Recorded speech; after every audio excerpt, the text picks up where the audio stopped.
दोस्तों welcome to my new blog. এতিয়া আপোনালোকক দেখাব ওলাইছো যে আমাৰ এইফালৰ কিবা মেডিচিন খুনাটো ঠিকে শুনিছে, কিন্তু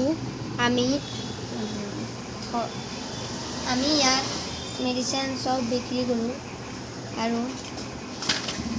আৰু বিভিন্ন ধৰণৰ বস্তু আছে, মানে ঔষধ আছে আৰু আমাৰ পিছফালে বেড আছে, আমাৰ পিছফালে বেড আকৌ প্ৰেছাৰ জোখা মেচিন আৰু চুগাৰ। আপোনালোকে যদি চুগাৰ বা প্ৰেছাৰ জুখিবলৈ আহিব পাৰে আমাৰ মেডিকেল শ্বপত, যাৰ নাম হৈছে JB মেডিকেল হল। আহি যাব। টাটা।